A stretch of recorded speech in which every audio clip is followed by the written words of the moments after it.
Classical music, it is usually assumed, is complex. Very, very complex. Try following a 5-voice fugue by J.S. Bach. A 4-hour Wagner opera. The atonal inscriptions of Webern. Or any microtonal compositions. But classical music can be simple as well. Child's play, you might say. We're going to dig into the secret history of 3 of the most famous examples, composed by 3 of the most famous composers of all time. We will let them guide us through the nursery, and we will let them rock the cradle.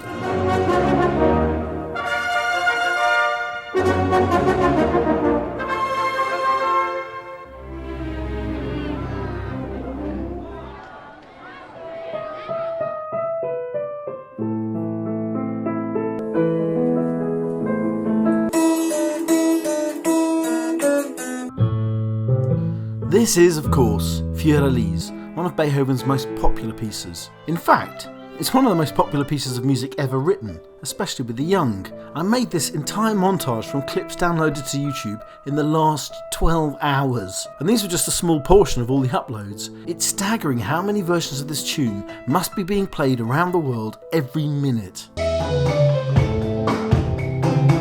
And yet, did you know the music wasn't even discovered until 40 years after Beethoven's death? The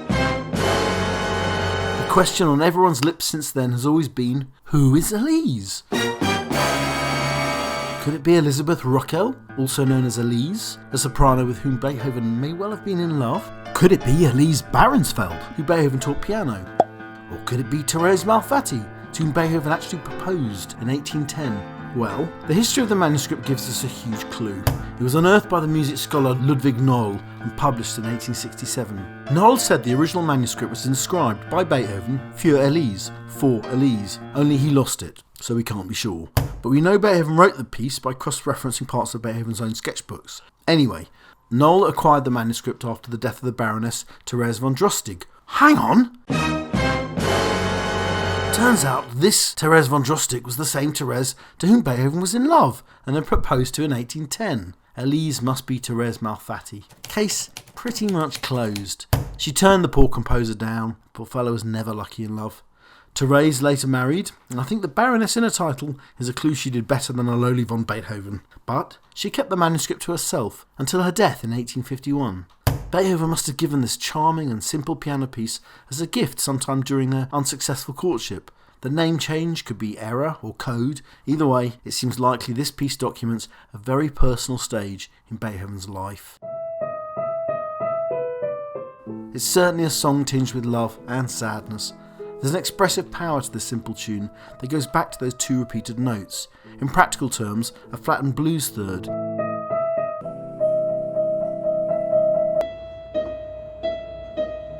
So, why is the piece so popular with the young? Of course it's easy to play, but more than that, when you play this piece as a child, you feel like you're entering an adult's world. The music is expressive. As you play those 2 simple notes, you feel you maybe understand something of the strange world of grown-ups. That strange world vexed the likely Asperger's Beethoven no end, and no doubt contributed to his rather many failings in matters of love.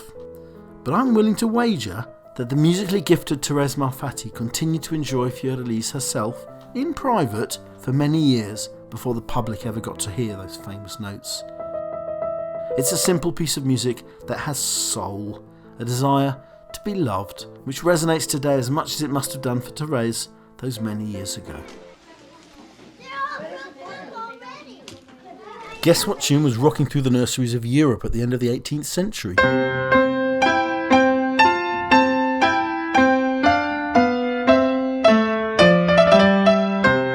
This is Mozart's opening to his 12 variations of a popular French tune for children, À vous dirai-je maman, still sung in France today. À vous dirai-je maman, ce qui cause mon tourment. This is a tune with lots of versions from around the world. There's a Spanish one, a German one, Kommt mit seinen Hungarian? How about Turkish? So popular is this simple tune that we have 3 well-known versions in English. Twinkle, twinkle, little star. Yes, sir, 3 bags full. QRSTUV. But did you know that just with fewer Elise, behind this version lies another love song? The original words come from an erotic poem, Les Amours de Sylvandre, about a young girl confessing she's lost her innocence. But the kids' version stuck. It's a simple tune, with every note in the sequence linked to the next in the major scale, up or down, with the exception of the first. No hard leaps or bounds, we simply climb up and then fall back down again in regular steps. Mozart wrote his version of the tune, along with 12 variations, probably 1781. Is it odd for a renowned composer to have been attracted to such a childish melody? Mozart himself was a child prodigy, fated across the courts and castles of royalty and aristocracy throughout his childhood. We have met before, in this very room. Perhaps you don't remember it, you were only 6 years old. He was giving the most delightful concert here. Mozart wrote his first symphony aged 9, his first opera aged 13. With all this acclaim, Mozart must have missed out on some of the normal fun of childhood most of the rest of us have experienced. However, unlike most child prodigies, Mozart actually grew into the adult version, a fully fledged genius. And you can see that process, that journey from child to genius, in this simple piece that he wrote, aged 25. You see, Mozart takes this simple tune and then spins it through 12 wonderful variations.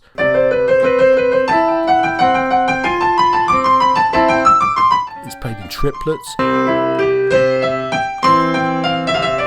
It's broken up into bits. It's played with a hand swap. Minor key,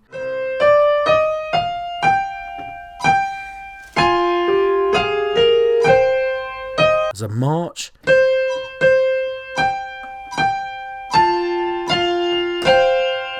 and even in the final remarkable variation, played in an entirely different time signature.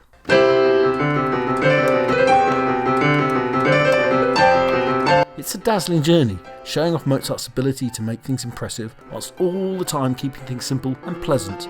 It's almost what you could term child's play, except that...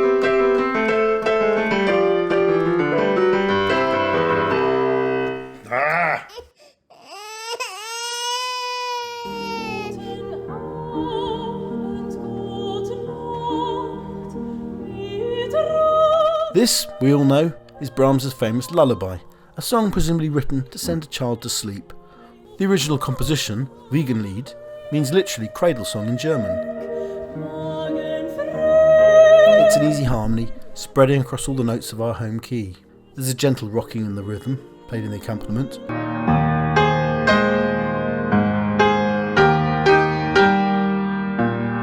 And the hold on the bass note E flat gives our cradle a safe stability.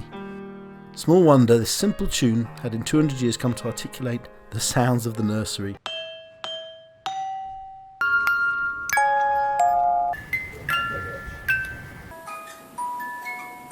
But, just like our other 2 songs, this has a secret love song behind it. Brahms wrote the song as a gift for Bertha Faber in 1868 to commemorate the birth of her second child. She used to sing in Brahms' all-woman choir in Hamburg a decade earlier, and they were madly in love with each other. Brahms, however, was never committed to the relationship, a pattern throughout his adult life. Like Beethoven, Brahms was to remain a bachelor at his death. But while they were in love, Bertha used to sing Brahms a love melody, an Austrian folk song called Sis Anderscht, in which this melody was based. You can hear part of that melody coming in the piano accompaniment to the song.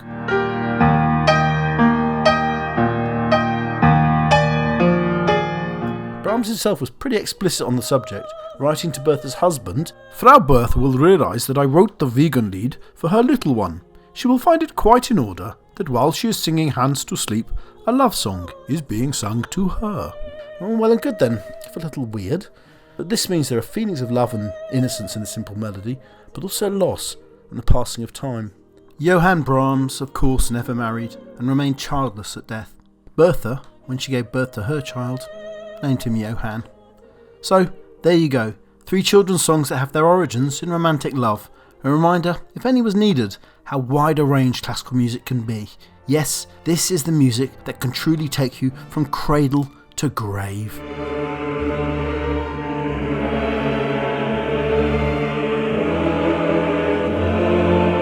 Classical music can be complex, classical music can be simple, classical music can be both at the same time, as I hope this has shown you. Tunes that take us back to childhood can be born out of romantic love, even the regrets and failures of it. Classical music can be child's play, but it feeds the passions in all of us, eternal passions.